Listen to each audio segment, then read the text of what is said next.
Alô, galerinha do canal Bionline, tudo bem? Eu sou o professor Marcos André e a aula de hoje é sobre genética. Nós vamos nos preocupar com os conceitos básicos. Então, após a vinheta, se concentra na aula de conceitos básicos em genética.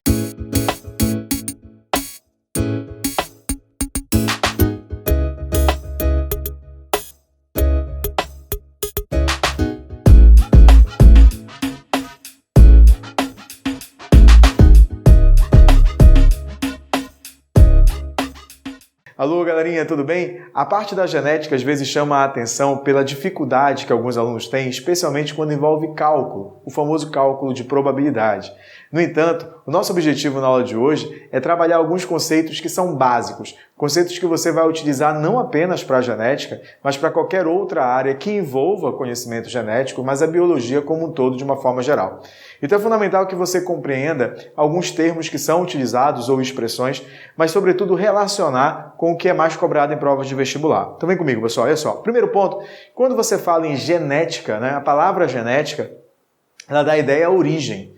Então, também lembra uma situação que seria a palavrinha gene, Então, genética e gene estão intimamente associados. Mas o que de fato se preocupa a genética? Qual é o objeto de estudo da genética? Então a gente diz que a genética, de uma certa maneira, um conceito bem direto que eu considero, seria o estudo da transmissão, da manifestação e das variações das características. É muito comum alguns autores diferenciarem o que é um caractere adquirido de um caráter hereditário. Por exemplo, a característica adquirida é aquela que surge pela interação do indivíduo com o meio ambiente. Vamos supor que você se expõe à radiação ultravioleta e desenvolve por conta disso um câncer de pele. É claro que você tem um fator predisponente, uma mutação que pode ter sido desencadeada ali para a formação do tumor. Mas isso é um caráter adquirido, tudo bem? Por quê? Porque você adquiriu em função da exposição excessiva em relação aos raios ultravioleta. Então isso é um caráter adquirido. Vamos supor que o indivíduo, por exemplo, por um acidente traumático, perdeu o braço. Então a ausência do braço é um caráter adquirido. Perceba que essas características adquiridas elas não são transmitidas, até mesmo porque elas estão associadas a linhagens celulares chamadas de somáticas. As células somáticas são aquelas que compõem o nosso corpo, não formam gametas e, consequentemente, não transmitirão essa característica à próxima geração. É aí que você tem que ficar atento. Quando a gente faz referência à característica hereditária, é aquela característica determinada no momento da fecundação e veiculada por material genético. É a característica que pode ser propagada de geração a geração. Essa é a principal característica mais marcante do que nós chamamos de hereditariedade. A hereditariedade é a propagação daquele caráter com o passar do tempo de geração a geração. Tudo bem? Então a genética é o estudo da transmissão, da manifestação e das variações das características. Como eu disse ainda há pouco, genética lembra gene. Mas o que é gene, pessoal? Gene nada mais é do que um segmento de DNA, é um pedaço de DNA. Quando nós analisamos o DNA, o ácido desoxirribonucleico é o material genético das nossas células. Ao analisar uma célula humana, por exemplo, nós vamos afirmar que existem 46 cromossomos nas nossas células e, portanto, são 46 moléculas de DNA. Por quê? Porque a gente pode dizer que um cromossomo nada mais é do que o DNA associado a uma proteína chamada histona, além de proteínas não histônicas também. Agora acompanhe meu raciocínio. Eu disse que o gene é um pedacinho de DNA, mas eu disse que o cromossomo é formado por DNA. Isso nos dá a ideia de que os genes lá dentro do núcleo estão localizados nos cromossomos. Eu não disse que só existem genes no cromossomo. Por quê? Porque existem também moléculas de DNA presentes na mitocôndria e essas moléculas têm os seus genes. Veja, tem que ficar claro na sua cabecinha que o DNA é uma molécula e que existem pedacinhos que têm informação genética que são chamados de genes. Opa, Marcos, então significa dizer que há pedaços do DNA que não têm informação genética? Sim. Quando nós analisamos o total de DNA de uma espécie, nós damos o nome de genoma. Por exemplo, o genoma humano ele é da ordem de 3 bilhões de pares de bases. Isso não quer dizer que a gente vai ter 3 bilhões de genes. Pelo contrário, de acordo com os resultados do projeto Genoma Humano, você observa que o número de genes é significativamente menor do que esperado. Nós temos algo em torno de 30, 35 mil genes. Nós produzimos mais de 300 mil proteínas. De uma certa maneira, você vai verificar que no DNA existem sequências codificantes e sequências não codificantes. Os genes estão inseridos nessas regiões codificantes do DNA, pois eles apresentam uma informação genética que será transcrita em uma molécula de RNA mensageiro, em uma molécula de RNA transportador e uma molécula, por exemplo, de RNA ribossômico. E pode ser também traduzida para uma molécula de proteína. Então, quando a gente faz referência a gene, é um segmento de DNA que determina um produto funcional. Agora me acompanha. Eu disse que lá no núcleo, os genes estão localizados nos cromossomos. E disse também que nós temos 46 cromossomos. Galera, o conjunto de cromossomos de uma espécie corresponde ao seu cariótipo. Anota esse conceito. É o conjunto de cromossomos de uma espécie. É o cariótipo. O nosso cariótipo ele é 46, podendo ser 46XX ou XY. 46 é o total de cromossomos. XX e XY são os cromossomos sexuais. As mulheres são XX, os homens são XY. Na verdade, quem determina o sexo é o cromossomo Y. Por quê? Porque nele há um gene que leva a diferenciação sexual para o sexo masculino. Tanto é verdade que se esse gene estiver mutado sem função, embora cromossomicamente seja XY, manifesta um fenótipo feminino. O que é o fenótipo? É a característica que o indivíduo vai manifestar. Acompanhe meu raciocínio. Eu disse que o gene é um segmento de DNA que no núcleo está localizado o cromossomo e que nós temos 46 cromossomos. Só que o nosso cariótipo ele é arrumado aos pares de cromossomos. Nós temos 23 pares de cromossomos.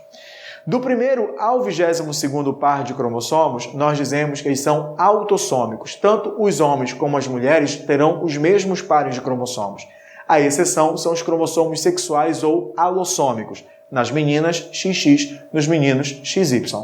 Galera, esses cromossomos, eles são posicionados aos pares por uma razão, porque eles apresentam a mesma sequência de genes. Aí vem comigo. Sempre que você fizer referência à posição do gene no cromossomo, nós dizemos que é o seu loco. Loco gênico é a posição do gene no cromossomo. Deu para compreender? Filhos, quando eu digo que genes têm o mesmo loco, ou seja, a mesma posição, eles são chamados de alelos. O que de fato é um alelo? É uma forma alternativa de um gene. Então, o gene, por exemplo, herança genética do sistema BO, é um gene I. Esse gene I tem os alelos isão A, isão B e izinho. Ou seja, são formas alternativas do mesmo gene e que estão relacionados à mesma característica. Veja, aqui eu representei para vocês 3 pares de alelos. Bzão, Bzão, Czinho, Czinho, Dzão, Dzinho. Por que eu sei que são alelos? Porque são genes localizados na mesma posição, no mesmo loco gênico. Vem comigo. Veja que esses alelos aqui são iguais, assim como Czinho e Czinho também são iguais. Quando os alelos são iguais, nós dizemos que o indivíduo está em homozigose. Aqui, Dzão, Dzinho, os alelos são diferentes, então nós afirmamos que eles são heterozigotos, ou então está em heterozigose. Acompanhe o raciocínio. Eu só posso falar em alelo se eles estão localizados no mesmo lugar, na mesma posição, no mesmo loco gênico, fechou? Agora, cromossomos que apresentam a mesma sequência de alelos são chamados de homólogos. Fiquem atentos. Cromossomos que apresentam a mesma sequência de alelos são chamados de homólogos. Então, fecha comigo esses conceitos todos. Vamos lá. Eu disse para vocês que no interior do núcleo das nossas células existem estruturas denominadas cromossomos.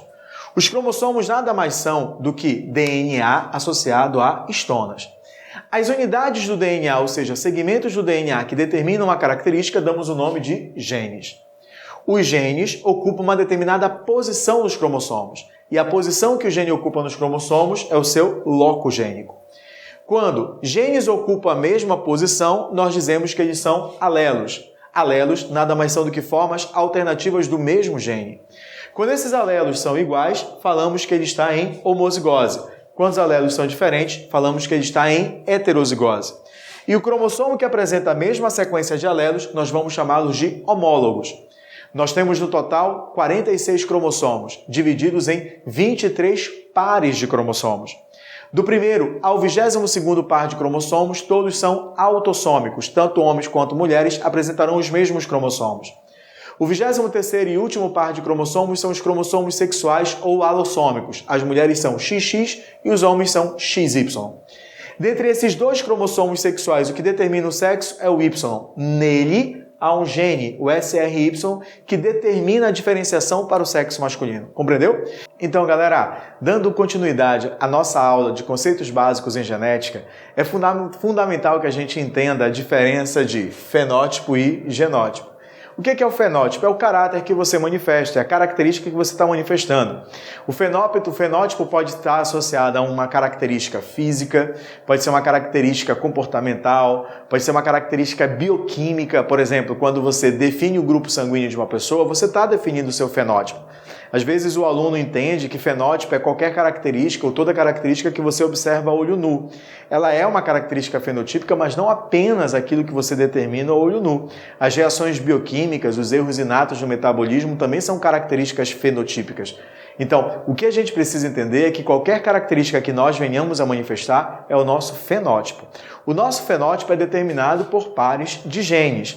E esse par de genes que determina um caráter, damos o nome de genótipo. Esse par ou esses pares de genes que determinam uma única característica ou várias características, nós vamos chamar de genótipo. É interessante ressaltar, ratificar, confirmar que o fenótipo nada mais é do que a interação do genótipo em um dado ambiente. Isso damos o nome de norma de reação. Perceba que a manifestação de uma característica depende da condição ambiental. É muito comum você observar um gato siamês.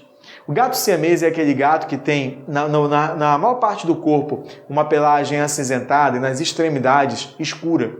Essa variação na tonalidade, na cor do pelo, deve-se sobretudo à temperatura de cada região.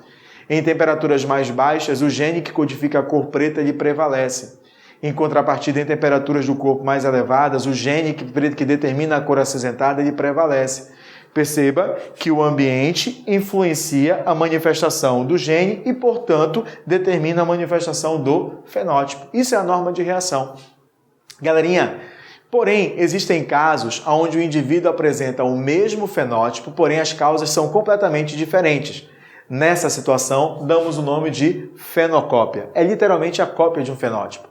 Volto a repetir. A fenocópia são indivíduos que apresentam o mesmo fenótipo por causas diferentes. Exemplo.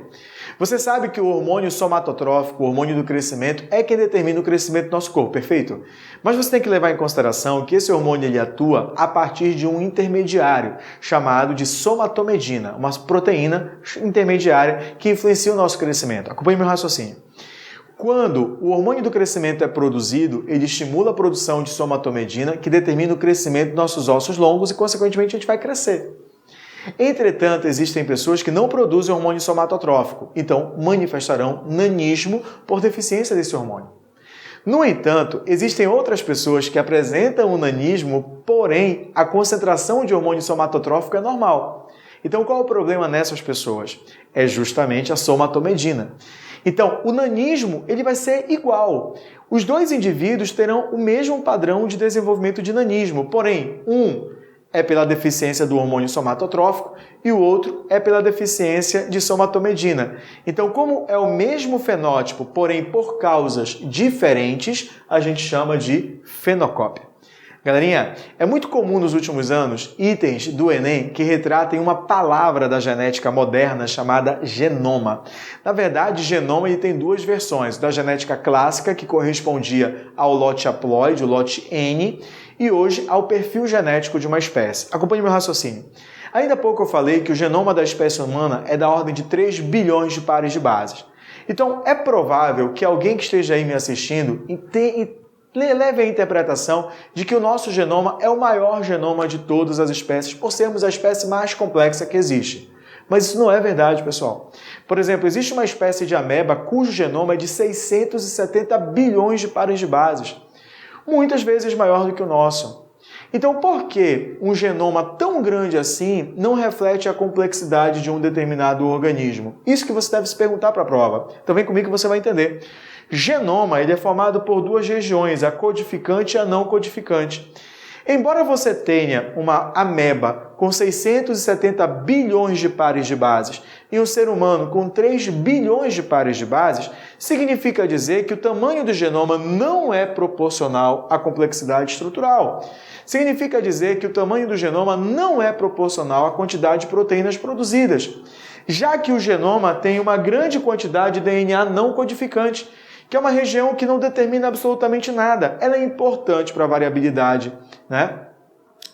Intraespecífica, ela é importante para a estrutura do DNA, mas do ponto de vista do que diz respeito à determinação de características, ela não é importante. Então, embora a ameba tenha um DNA, um genoma mais de 200 vezes maior do que o nosso, ela tem também uma região não codificante significativamente maior, o que faz com que seja um organismo bem mais simples do que a espécie humana. Então fiquem ligados nessa situação. A gente não pode relacionar que o tamanho do genoma implica na complexidade, porque ele tem uma grande quantidade de DNA codificante e DNA não codificante. Segundo os pesquisadores, a maior parte do DNA de uma espécie ele não codifica absolutamente nada. Por isso que alguns autores chamavam antigamente de junk DNA ou DNA lixo. Inclusive, quando você trabalha o gene também tem essa particularidade. Por quê? Porque o gene ele apresenta dois tipos de sequências. A sequência intron, que não tem informação genética, e a sequência exon, que tem informação genética. E a remoção das introns no RNA transportador, nós damos o nome de splicing. Isso a gente já viu em uma outra aula que a gente trabalhou ácidos nucleicos e síntese de proteína. Tudo bem? Tranquilo? Então, galerinha, dando continuidade, fiquem atentos agora a uma expressão muito interessante, já cobrada, insistentemente cobrada em qualquer processo seletivo, como é o caso do Enem e de outros vestibulares também. Então vem comigo, olha só. Tome muito cuidado com a expressão dogma central. O dogma central, na verdade, é o cerne da genética. Por quê? Porque ele mostra como as características são determinadas. Então dá uma analisada aqui, pessoal.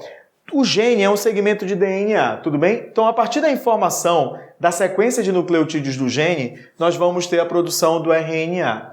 Essa produção do RNA damos o nome de transcrição. O RNA pode ser de três tipos: mensageiro, transportador e ribossômico.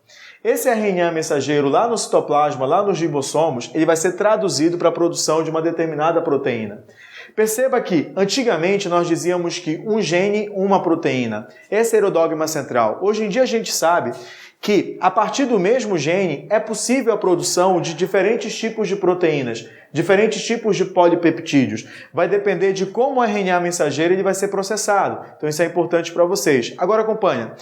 O gene ele pode também se duplicar. Nós damos nome de replicação do tipo semiconservativa. Então, a informação presente no gene ela é repassada para uma molécula de RNA mensageiro e, posteriormente, ela é traduzida em uma molécula de proteína.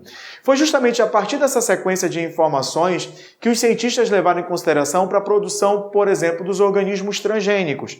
Vamos pensar aqui comigo. O que é um organismo transgênico? É aquele que recebe e expressa um gene de uma outra espécie.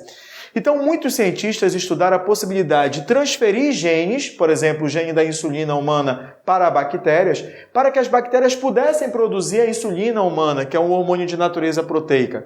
Então, o que eles fizeram? Pegaram o gene humano, isolaram por meio de enzimas de restrição, que fazem cortes específicos na molécula de DNA, depois colaram esse gene no plasmídio, produzindo um DNA recombinante, que é justamente um DNA misturado, e a partir desse DNA recombinante, houve o processo de transcrição e de tradução, produzindo assim a proteína, no caso a insulina, onde o gene estava ali inserido, onde o gene estava presente, onde aquela informação genética estava presente. Então, essa sequência, esse fluxo de informação genética é fundamental para você compreender a genética. Tanto é verdade, acompanhe aqui, que caso aconteça uma alteração na sequência de aminoácidos de uma proteína, provavelmente é uma alteração na sequência de nucleotídeos do RNA. E se há uma alteração na sequência de RNA, provavelmente houve uma alteração no DNA. Toda e qualquer alteração na informação genética damos o nome de mutações. As mutações são essas alterações da informação genética. Pode ser uma mutação gênica ou pode ser uma mutação cromossômica. Por exemplo, portadores da trissomia do 21 que manifestam a síndrome de Down são portadores de uma mutação cromossômica numérica, uma aneuploidia. Já um cara que manifesta a hemofilia é portador de uma mutação gênica. Então, as mutações gênicas são alterações em genes que podem alterar a sequência de aminoácidos de uma proteína. Podem alterar. Isso não é obrigatório. Por quê? Vai determinar a mudança do aminoácido ou não depende diretamente do código genético. O que é o código genético? É uma tabela formada por trincas de RNA que determinam um aminoácido na proteína. Veja, se o cara diz que a mutação altera o código genético, está errado, porque o código genético é uma tabela. A mutação não altera o código genético. Compreenderam? O código genético, inclusive, ele é dito, entre aspas, universal, porque ele é aplicado para a maioria dos seres vivos. E ele é degenerado. Por quê? Porque vários códons acabam, de uma certa maneira, determinando o mesmo aminoácido. Então, o código genético ele é degenerado porque vários códons determinam o mesmo aminoácido. De tal maneira que eu posso ter uma alteração no DNA que vai levar a uma modificação no RNA mensageiro, mas a trinca, após a modificação, ela pode determinar o mesmo aminoácido que antes. Então, embora haja uma mutação, ela não muda a característica fenotípica do indivíduo. Portanto, toda mutação altera o fenótipo do indivíduo? Não. Vai depender se essa mutação leva à mudança no aminoácido da proteína. Fiquem atentos a essas particularidades. Tudo bem, pessoal? Galerinha, muito obrigado por ter acompanhado a aula até o final. Continue assistindo às nossas aulas, inscreva-se no canal, ative o sininho e acesse a minha plataforma www.bionline.com.br. Lá você vai encontrar, além dessa aula, de forma gratuita, materiais de exercício, de resumos, para que você possa trabalhar a biologia, arrebentar na prova de biologia. www.bionline.com.br. Tudo bem? Então fiquem ligados nas próximas videoaulas aqui do canal Bionline e da plataforma Bionline.